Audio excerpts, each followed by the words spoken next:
So, a really deadly attack on U.S. forces in Syria has just happened, and the White House is promising serious retaliation. But what does that actually mean? Okay, let's dive into the strategy behind all the headlines and see what it tells us about American foreign policy in what is, let's be honest, a very complicated world. And President Trump's immediate reaction? Well, it was crystal clear. He said those responsible would face big damage. This wasn't some vague threat. It was a really direct signal of intent. And it's basically set the stage for a pretty significant military response. And look, these aren't just words. There's a real tragic human cost here. The ISIS attack took the lives of 2 U.S. soldiers and a civilian interpreter. And it's that loss, that human cost, that so often shifts policy from, holding back to taking direct action. So the promise has been made to hit back hard. But what does that retaliation actually look like on the ground? This is the point where strong words have to turn into real military and strategic action.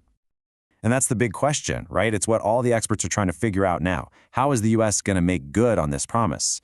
Well, if you want to get an idea of what might be coming, you just have to look back at recent history. It gives us a pretty big clue. To really get what might happen next, analysts are all pointing back to 2019.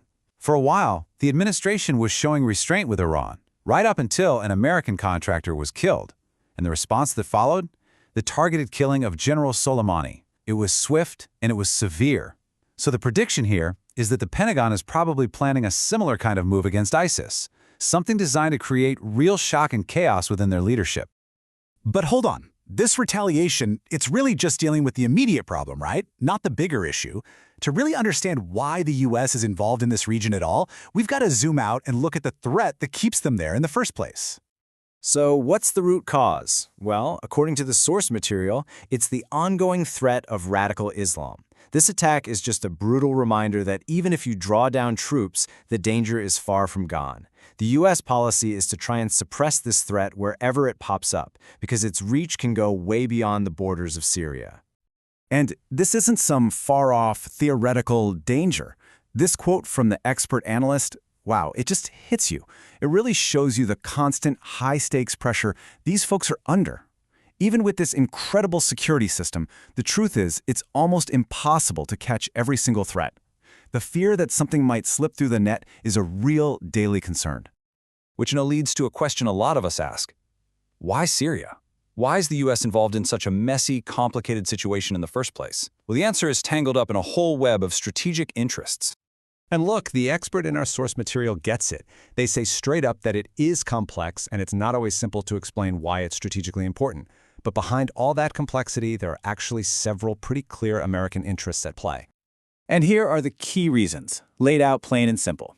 It's about way more than just fighting ISIS. It's about helping create stability in the whole region, which helps protect our allies and important resources.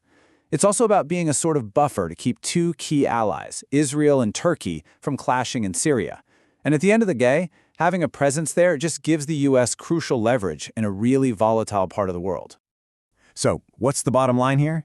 It's actually a pretty direct connection. The thinking is, a more stable Syria is in a better position to handle these threats on its own, and a more stable Middle East is just way less likely to drag the U.S. into bigger wars, which ultimately makes America safer. Okay, so that's Syria. But believe it or not, that's just one plate the U.S. is spinning right now. To really get the full picture of the pressure on U.S. foreign policy, we've got to pivot to another huge challenge happening at the exact same time: Ukraine. And as you can see, there are some very high-level talks going on. You've got Ukraine's President Zelensky, of course, and on the other side, a U.S. team that includes Jared Kushner, who you'll remember from the Abraham Accords, and business executive Steve Witkoff. Their involvement tells you this is a serious diplomatic effort. But here's where it gets really interesting. You think the Middle East is complicated? Well, the analysts suggest the issues around Russia and Ukraine are maybe even more intractable, an even tougher nut to crack. So even though the U.S. team has a track record of diplomatic wins, the expectations for any kind of quick breakthrough are being described as, well, moderate at best. So it all comes full circle, doesn't it? We're looking at a world of these massive, overlapping challenges. On one hand, you have the swift, hard power of a potential military strike in Syria. On the other, the slow, delicate, and incredibly complex diplomacy happening around Ukraine. It paints a picture of immense pressure, and it leaves us with a really big question. In a world full of constant crises, how does a nation decide when to use a hammer and when to use a handshake?